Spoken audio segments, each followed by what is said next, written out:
Công lê trong ta kỳ nè pa cái bu nè chẳng lời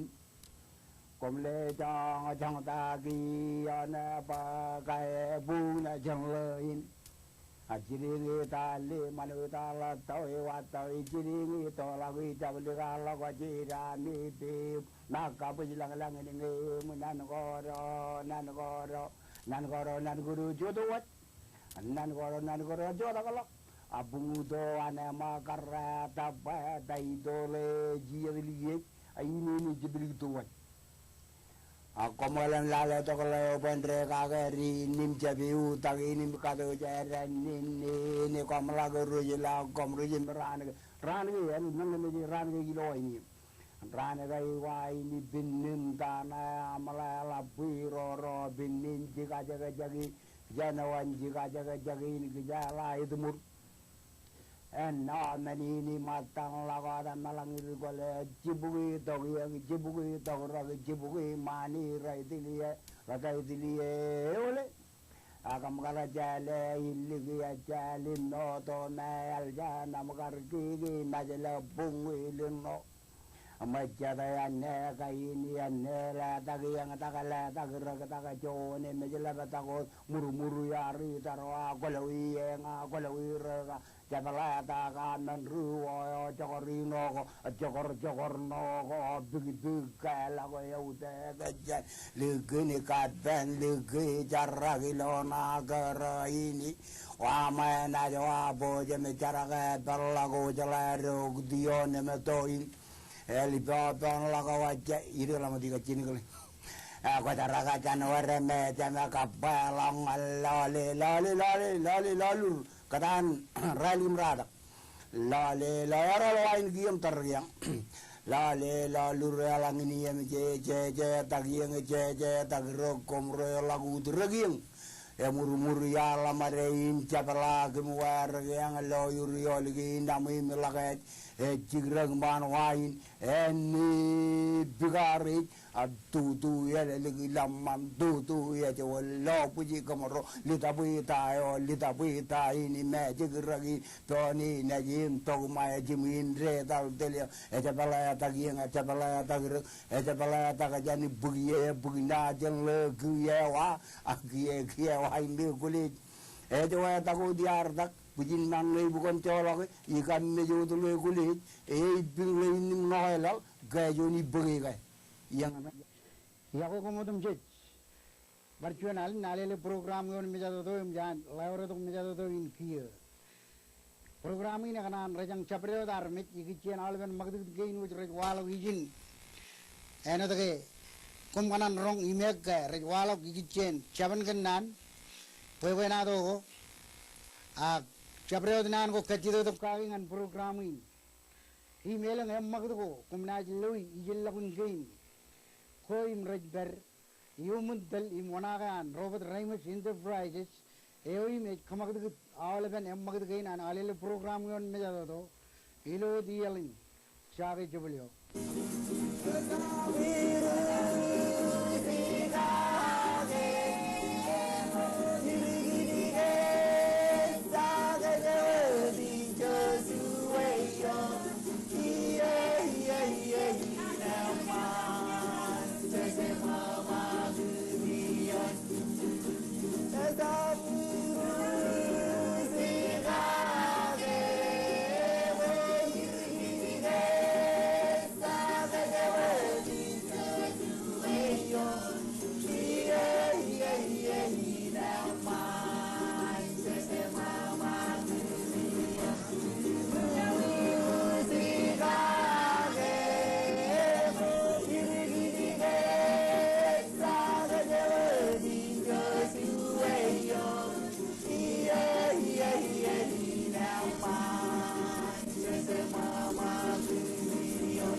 Yago kumadum jet ilo chodanin rainin percuan alen janganan rajang jabreo darmit ilo iyani nem jan idok chuel lajra ka kel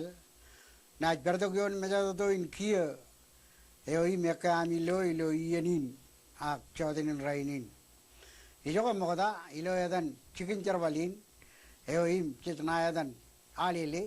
janganan bagianin kia anar kajiyat karwainin im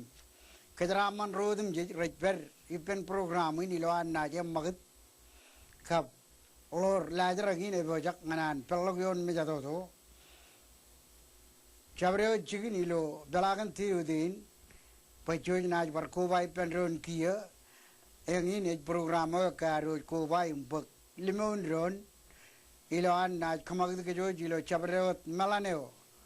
ekitu buj me berilo lajar lagi ne berilo chodin Jangan rajangkum ilo iyanin bagumun coy imperi pen lajar lagi nagal kia nganaru kecamalawe no dilo cabrio dia nakan perion mejato doin kia nganar bagaduk sinon lajar lagi agar bojak tongon jodinin jana kacang bagaduk kamagit kejo nganaru lale cuani kureo yar walok im kamani pen retoro jana jal taki Eno to ke jam magde mogda dain kenwini jojim ligat tad mag im lale pellagun kapang lagun ni kurein ritorein aro ligila ko kiyo yon mejato doin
Karena magde mogda da im ar wala gilo lajar ka wan rainin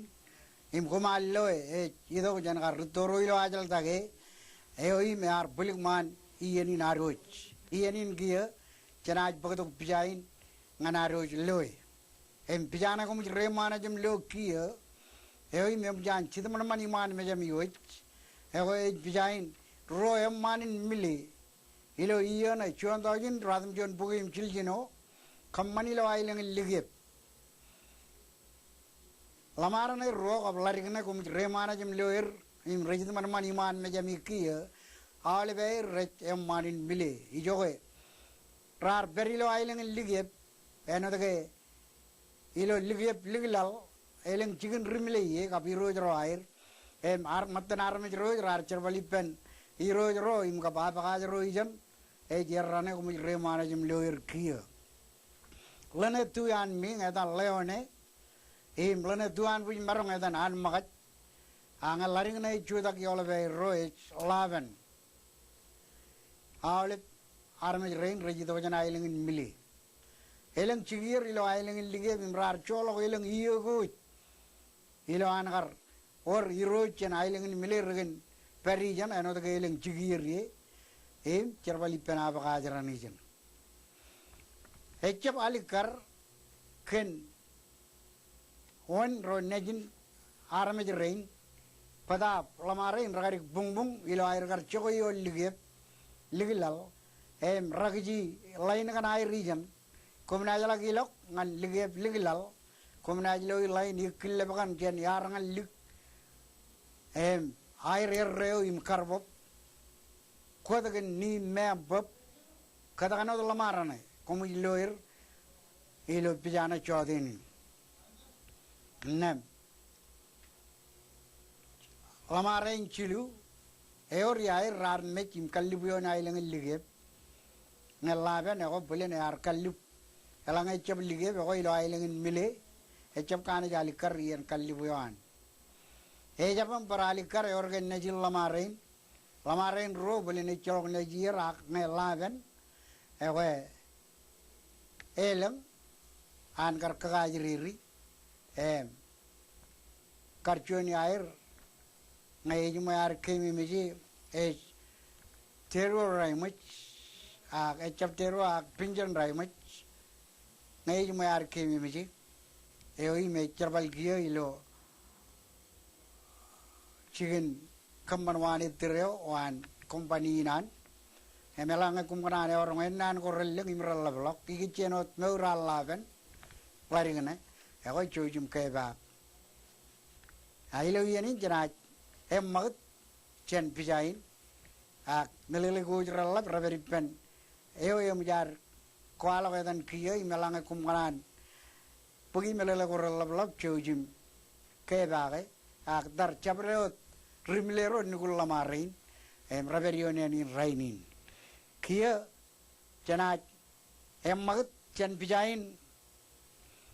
jana jidong an chuani kure chailo lajragino dan chodeni eno dan programin kechalal kejo jak lajragin ukraine kumbo jakillo jido jan retoro ilo taidal pipe chojim kamada marmak im lale oin magdut keinan retorin chen taidal pipe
Engana ikureo jan retoro ilo tidal pipe.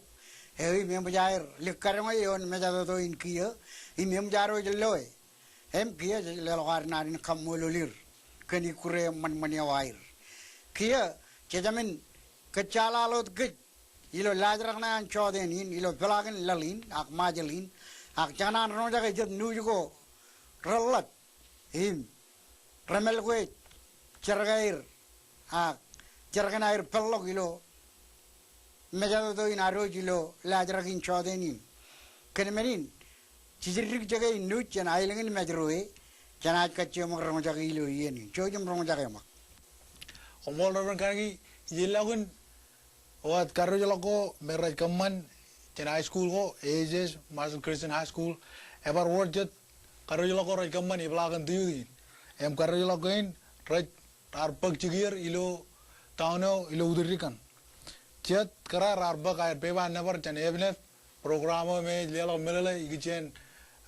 kaum gubren mangai em kaji jet wanganan ajiriro nijin chon pamling mangai ilo karomerar karo ilo arwar tarin jongol jon karomerar pagbewan nawarinekarangan melelo ko bagijan evne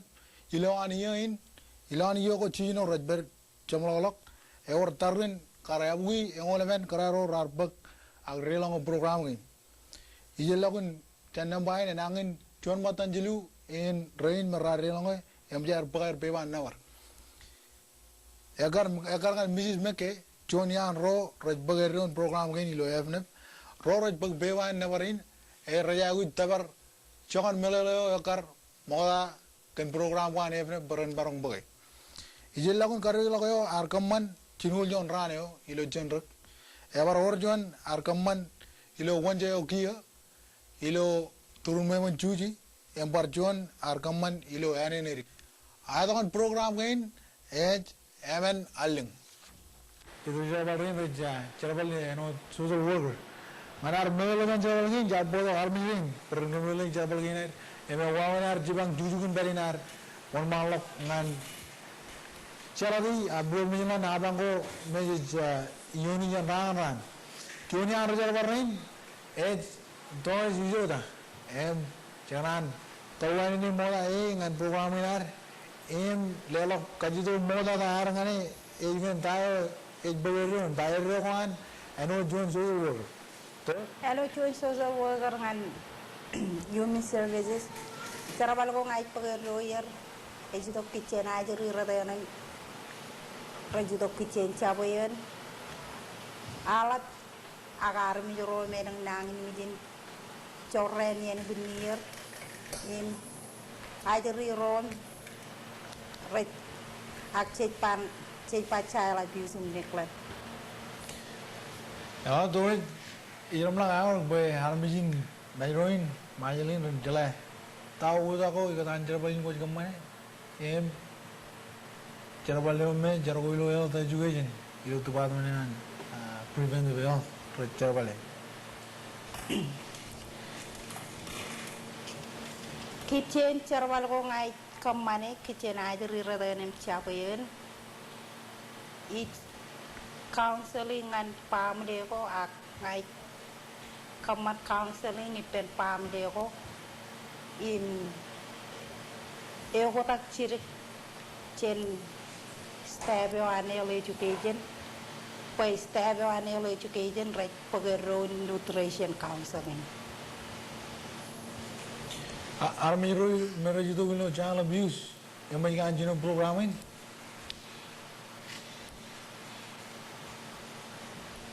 ejang dukun ejak chuan policy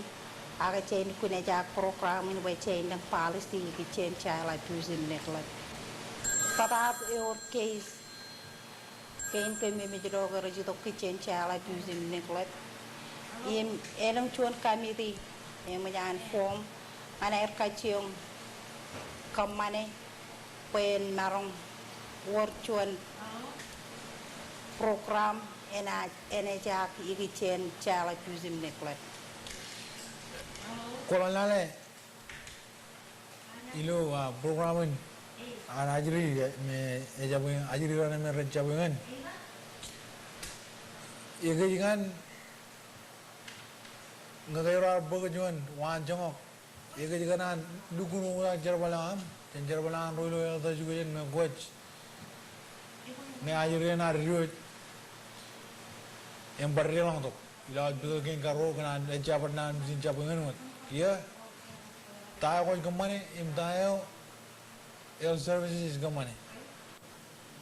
Ita nakukota kayo na ikataan charabalo ngay kamane him charabalo ko ro ilo hel education rek kamane it kana nga yai gu melalai na ngay ajurin ene jabaron yai gu jine jabar tu follow up pen age chen ba kaman won fije di pen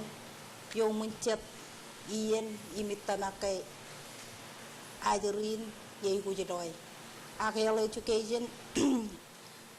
menu orang kamane para tadi pen pameleo ime tadi pen aja rio cabar kitchen nutrition wat a kitchen kada gnier kitchen mangai John bakajine jauh itu kitchen ini nih egal jaga lain nge jenajri karmi julain me jauh ini bayar ina jadar dar udion kian ngan pagcibang yung tao lumiyon jan chino na milalok ngan yino mer ramarong kecamlok kale imini ni jin mayo ewo nami kle ta ngoroj lod lamrang ni lokom ke atako kumit kle lo jon pam le garod gunay gu jibangen ta qualification ko ano join social worker ka ngay kijong akaman on visit ipen kachuju family ijiru kune bale moda ewi wawen family an ime elu kune ayu wujige sibang im ngay elu kune akarba yana wujin pelo program mai pa feeding program pa piloterin enot de cappuccino jak cerbalin calok service ke narong kamane ameno ke narong wajage rin kacide imbu kacide cipang jan kacojo program o ke mimi do karangan menin im ke mim calage yudok wot kitchen eleng kain problem redin cene jala kamane kay rene jadalim reminene kan taga cek lelong nganir taga cek kamane nganir im renarong take advance im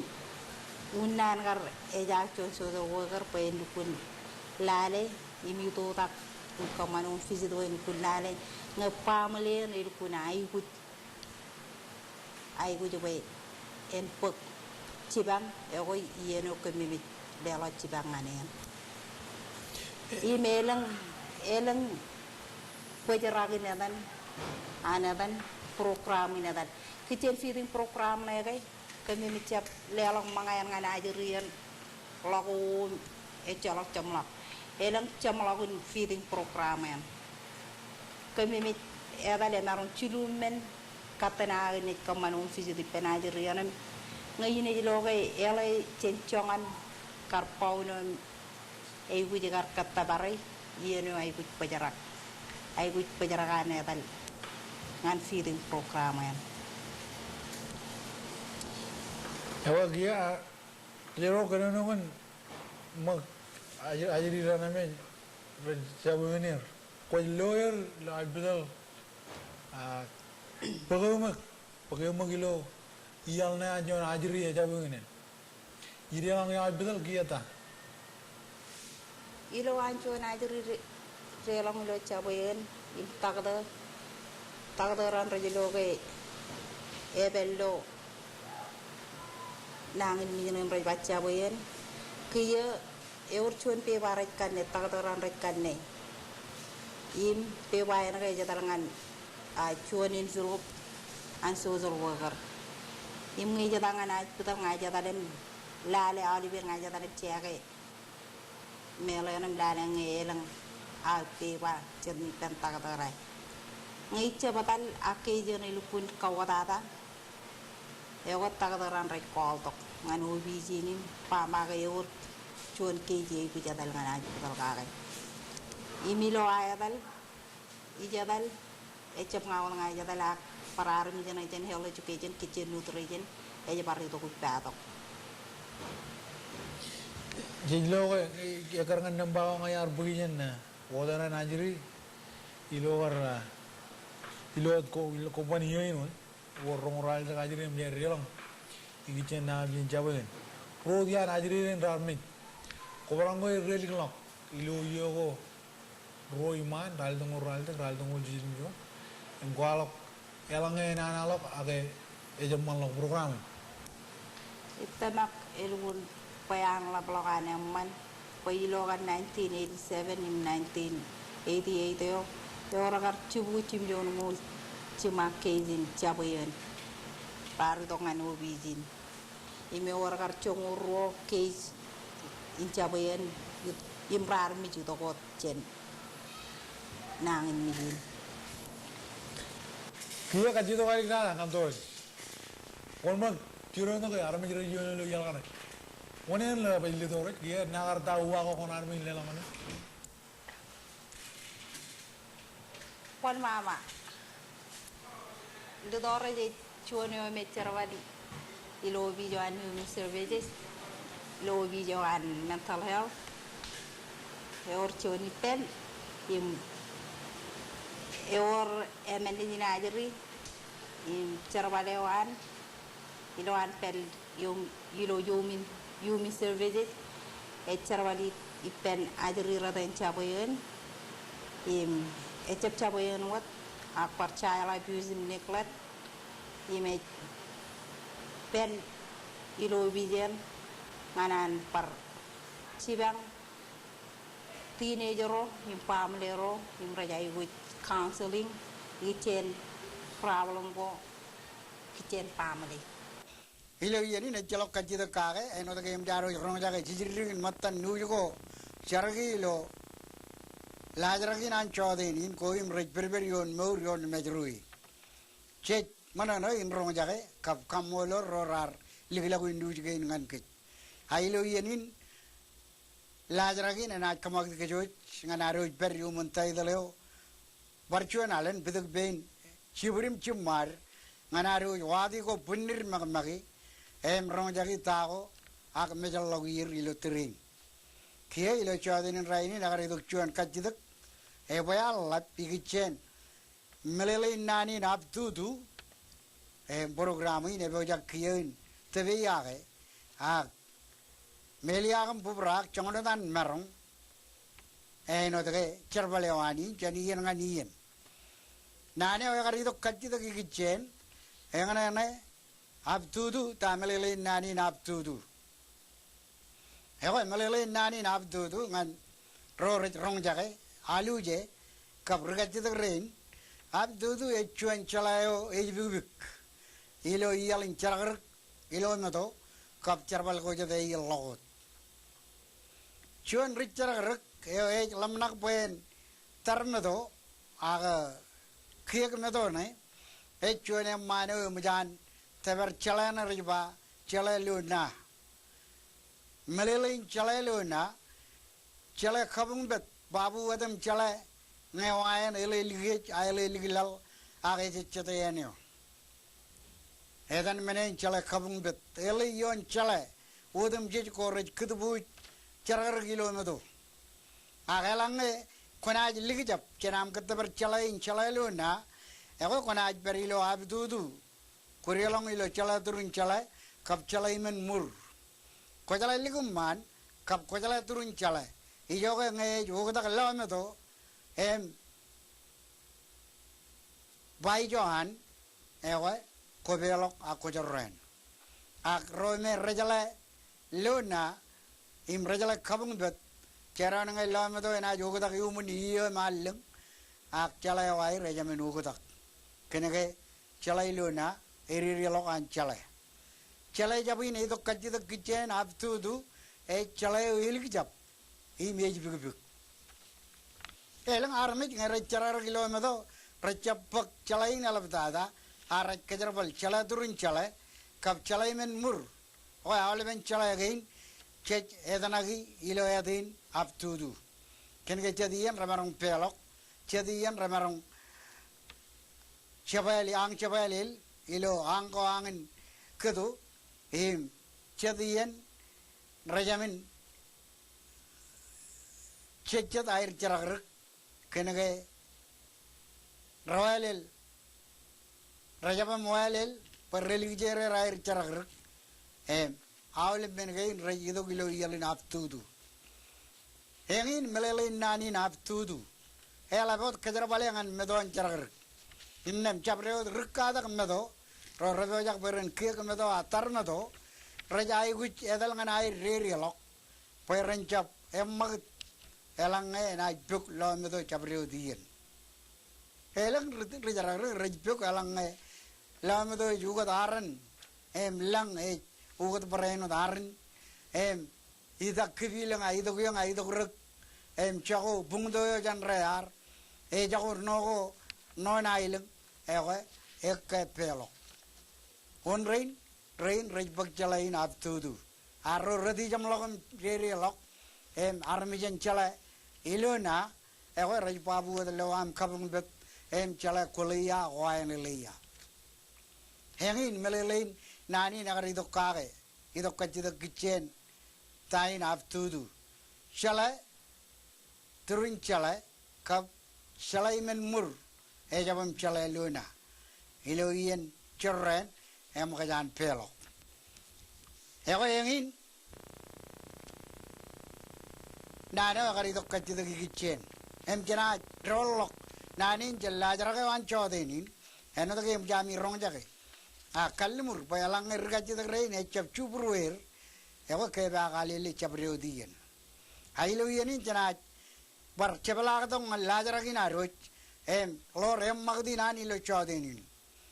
ilo yenin programin na kamagd ke joj pagadok chareo ek aro rong jage loe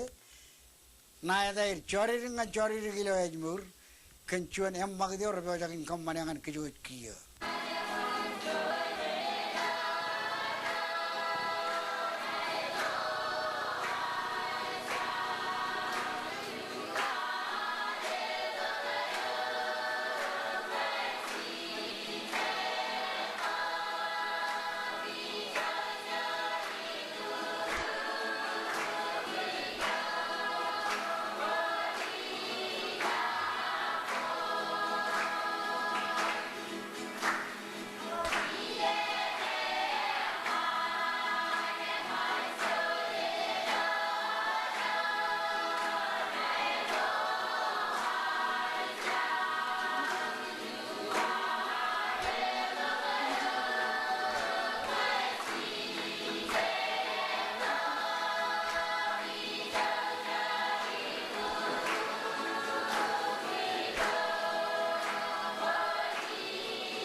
Engin kare magdeo jan chori kilo ej mure aine gen al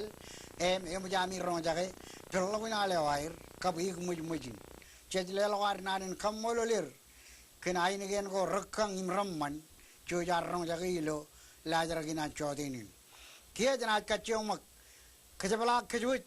ngan cerkan kan naneo ekke periu munim rajanayadan riwewenado inne moda ijlala kamolo lang to im ligangan matanihin kaya kaji debin kamilo pepenado in rainot lewa jal nanin kode jangan komodin ji yon ailingin chene yang antrak rainingan kabilang kay yawe komodin ji in paraino chen milingan meji ijlala yawe komodin ji paraino chen erolangan anyway that iba lewa jauh yawe komodin ji wada jena edalgin pepenado ina pepenado in kinchone man war legi cela wani lo an kotor eno tor kan tagajur inem pepenado ini pepenado nano peano echon ailungo ebin magdudi yalang giana anchadang novo iligich echolo chon army marun ilok intabrakang loin novoin kenegar novoin ayo itu gupentron echaparai no delawa wawai rejurut imperagilini nem rejoran aichon army jo elagilen kator away marun tabrak lain uninan tabal no narno kan ke kunai lale anno echon army jabi echon ailing abi boy when chital inne miloan ito no ito jen yang emreno to inne me ito non rearenam ko badu peninem ratabala moneni da emengai tabara para pal Egypt mnogan ipentonem tabalam kayur emengen uni nan pin imejap chamla wo diligi ilo pal wo diligi yan nailengan aya paraino ilangan lawan imcharwal lawan echaino tulik ilo ani to pungdagruk im tabada kail tage yo rotam tabali dur inne uni nan nana kan ga chigi nailengan na kaman pon logo intoni yo tonim tabal na ilo pal inem jigin katoran jigin tor ene bungbung yan no imeje jay tabrak ro tre yimine ne imchala ay marun tabrak kabulu ay kada per ilam chul katori pan ro rajala rar bo chala ay tari parana ilingan inem lain ikwepan atawaga tongan anno ay chuan man iligi chala yawan uninan ligi chala yawan kan ga man kator lain ito yan ay ring lalak ito yan chigin katoren ya ring lalak viwaya yadan iliyo kabilu inne me or chigin torya me alu bien lain yalagan chalam ti jamlak yang ini apa wai jam dengan anom len lala katoren ye tagarai bai kabung innem gay katar arjab edalilo ien kay chape orien ya kajur ay orien amajana innem arjab edalil em tor ilo ien karamajana ayar tor ilo ien na yalamno inkadu ilo ien na non ar ijidok ien ar tojang ane open tor nem in kejejut tor kaya rilam tor Yadal ngan ijo ciginyo gaya tor wayawan war raru be wayawan im ko ilawloy malak walaw jen pulan loyit ejo rain nen rajit emu yukuje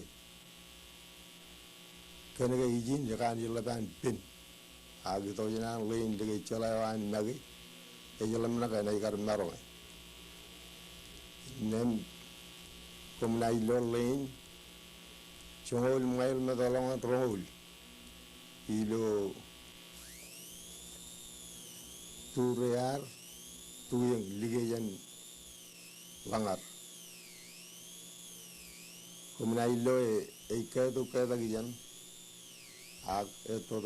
no nen rajat lein yadan lagabit ag ke chorrain yang tajuk naijan arwala wedin iloedan kayin radagin kaiba kege yang kemudian iloijan gaya iloe cek laragan kape pendo ailengan imjan tabaran iloe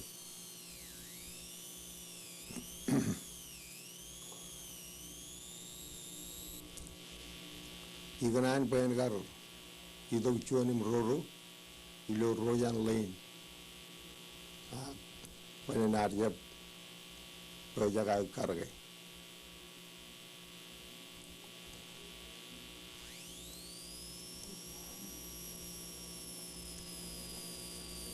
nem enai pelen wala roro ini jumen lo yono yakar agia ingat kepala roin, yo ya kadang ini pengen kepala roin, ini jap.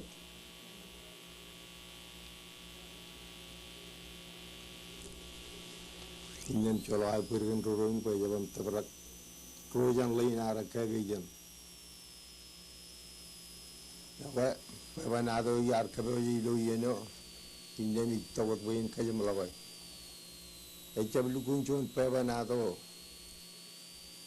cewek itu pebanato ka, kerja pebanato ko inar,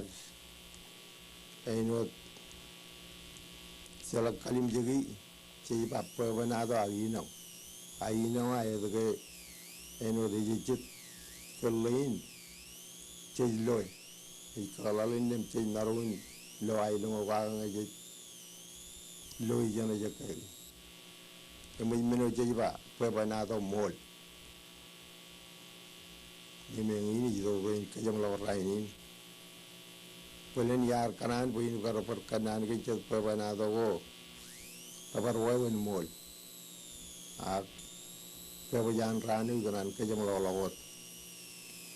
Ini kami pebanato inal. Orang contoh yang rani buku rani dengur rani tu sebelum baru rani. Tawa kuma mol ngain namra pelu chuan walla bin chaluch